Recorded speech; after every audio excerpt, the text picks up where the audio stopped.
So, అప్పట్లో ఇప్పుడు బయట చెప్పుకోలేని లేదా అరే! ఇలా ఉంటే బావుంటుంది కదా! అని అది మెన్ అయినా సరే, విమెన్ అయినా సరే. చాలా విషయాలు వాళ్ళకి లైఫ్‌లో హ్మ్, వాళ్ళ ఎక్స్‌పీరియన్స్ చేయలేని కొన్ని విషయాలుంటాయి. పెద్దవాళ్ళు చెప్పారు. మనం ఇలాగే నడుచుకోవాలి, ఇలా ఉండాలి, ఇలా చెయ్యాలి అని ఆ కట్టుబాట్లు ఇవన్నీ కొంచెం మన మీద ప్రెషర్ ఉంటుంది కదా! అలాంటి ఒక జనరేషన్, ఆ జనరేషన్ నుంచి వాటిని కొంచెం కొంచెంగా తెగతెంపులు చేసుకొని, లేదు ఇది నాకు నచ్చలేదు.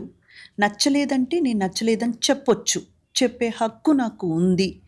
దానికి వయస్సుతో సంబంధం లేదు. పెద్దలైనా తప్పు చేస్తే నువ్వు జేసింది తప్పు.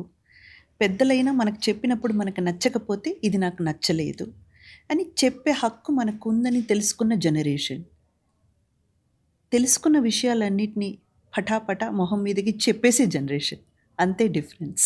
అప్పట్లో అంత చనువు ఉండేది కాదంటారా? యాస్ ఇన్ పెద్దలకి మనం గబుక్కుమని ధైర్యం చెప్పేవాళ్ళం. ఉండేది కాదు. The entire world has changed అండి. ఓకే. పేరెంటింగ్ ఎప్పుడు మారదు. హ్మ్. ఎందుకంటే ఈరోజు హ్మ్, మన వైపు తిరిగి మాట్లాడే పిల్లలు రేపు పేరెంట్ అయ్యాక మనలాగే మాట్లాడతారు. సో, పేరెంటింగ్ ఎప్పుడు మారదు. Okay. But the world has changed. మన ఆలోచన విధానం కొంచెం కొంచెంగా అప్‌డేట్ అనే పేరుతో మారుతూ వస్తుంది.